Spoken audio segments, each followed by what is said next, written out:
In any event, here we go, getting into the game once again. So this is a remake between Maor247 and ShadowUltima. It was a desync, not a disconnect. So we can blame Bob Land.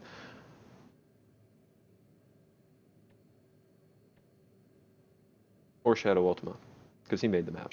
You know. It was a conspiracy. So we do have these same sides. Maor247 in that Beppo Striker on the left-hand side.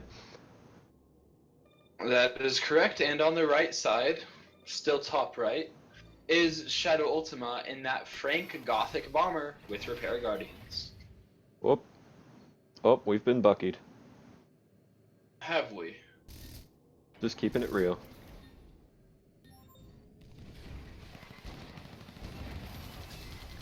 Bob Land just strikes again. Oh, yes. So ShadowUltima going for the harass this time, just cheesing straight for that corner. Probably not going to be able to capture it, and then that However, Beppo's... he does force Maor to start off immediately with 2 Seekers. Now that he already started with 2 Seekers. I suppose... That is true. I suppose he would probably do that regardless of what mech ShadowUltima was planning on being. Maor just knew, man. They're just broadcasting on the same wavelength. That's right, man.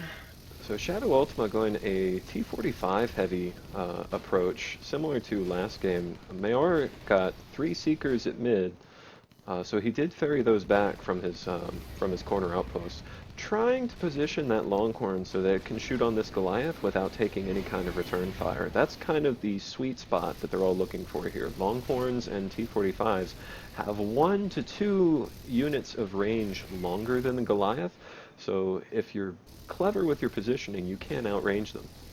That's right, and ShadowUltima, being proactive here, has already disabled one honeypot, and since the other one has decided to help out with Maor's Goliath, it actually means that ShadowUltima is going to get a much faster clear. Maor repeatedly scouting around, doesn't want to get caught by tangos by surprise again. However, it seems like this game, ShadowUltima has taken the safer route of just spamming those T45s. Notices ShadowUltima taking out these neutrals on the bottom. He's got to look out, since this is probably where the secret push is going to come from, is this bottom outpost. Well, it might not be such a secret now that Maor is very well aware that ShadowUltima has designs for that side of the map. Dropping the honeypot into the mine pile just to go ahead and start neutralizing all those mines and open up this path. ShadowUltima not very interested in pursuing a mid-fight against Maor. Well, this is clearly where that backdoor that he designed into the map is located. I mean, obviously. Well, there are 2 very clear backdoors. One up on the top that's almost unscoutable. This other one on the bottom actually has a ramp that goes to it from mid. And it's a good deal more visible as a result. In addition, there's no rocky ridges that block the path off, making it a little bit easier to respond. Maor going down to that bomber fire, stays just a little bit too long, does pick off a T45, but loses his life as a result. And ShadowUltima does capture that outpost. He will not hold it, as he does not have any units to hold it with.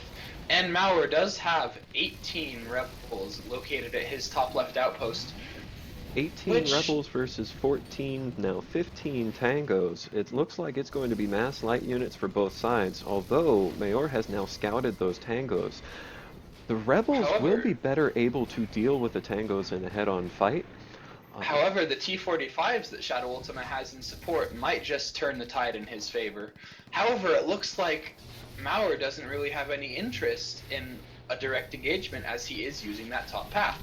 Ultima trying to go for that bottom left post. Maor is slowly moving out, looks like towards mid. And now he's changed his mind, most likely heading in to try and defend, as ShadowUltima once again sends those tangos out, this time doing strange things. I'm not sure, really. So he's command moded back to fort. No, he's got a custom V-path drawn to that outpost. He's going to try and retake this. Drops and swords, trying to take out as many tangos as he can. ShadowUltima Simultaneously does, however, pushing have mid. some T45s. The T-45s are very quick building and are reasonably cost-effective versus Rebels, but he just doesn't have enough of them in time to really stop this. That's right, and he is going to chip away at a handful of those rebels before he goes down, but it will not be enough as Maor once again regains control of his half of the map and a decisive 18 upkeep advantage. So a chaotic multi-front battle right there, but Maor comes ahead decisively, crushing that bottom left post and then neutralizing the middle as well. That is right, and this does not bode well for ShadowUltima, as he is now forced onto a hard defensive, which is not a place that the bomber likes to be at all. The bomber is certainly a very aggressive-oriented mech. So long as you're not attacking, you're going to have a bad time. That is very true, and he cannot attack right now, as he's forced to hold off against a potential rebel push. Bomb's doing some work as he almost goes down. And with such a turret-heavy composition, he really couldn't push if he wanted to. Just frantically trying to get enough guns on the ground to try and stop this momentum that Maor has found himself with. And he's trying to use bombs to some effect, however, there's just so much damage coming out that his lack of repair guardians means he cannot stay. You have 4 Seekers in that pile, and the Beppo Blaster Guardian Striker just constantly hovering you. He's unable to stay for very long. That's right, and it looks like middle outpost is falling decisively under Maor's control as those T-45s find themselves unable to deal with the massive front that Maor is presenting, with quite a few Longhorns in that composition now. Maor, realizing he's a little bit out of position here, doesn't want to lose his lead, so he goes ahead and command modes behind his outpost to get out of range of those turrets. And once again of those dangerous Mantis strikes. Because he's in danger of losing that whole pile. A lot of those units are smoking black. That's correct. However, Maor is able to do some fair defense with a couple of ratchets and his, some would say, overpowered guns.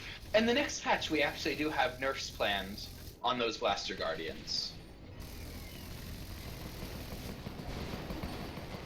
Both players hitting level 7 here, so ShadowUltima probably unlocking that Whirlwind Strike and kicking out some Berthas to go ahead and start raining down the pain. Is going to devastate rebels if he can keep them in one place for long enough, as he goes on a personal crusade against that top outpost. Maor doesn't seem to... Okay, he finally notices that he is getting hit by the artillery and is looking to reposition out of that firing arc.